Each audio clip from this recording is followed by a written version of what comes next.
dincəlirəm.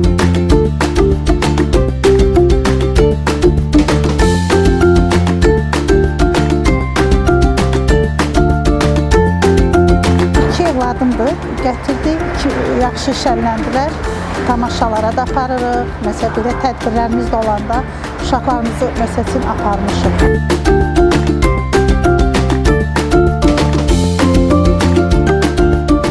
Bugünkü tədbirdə də vaxtımı çox yaxşı keçirdim. Bacım da burada mənlə iştirak edirdi, çox şənləndim.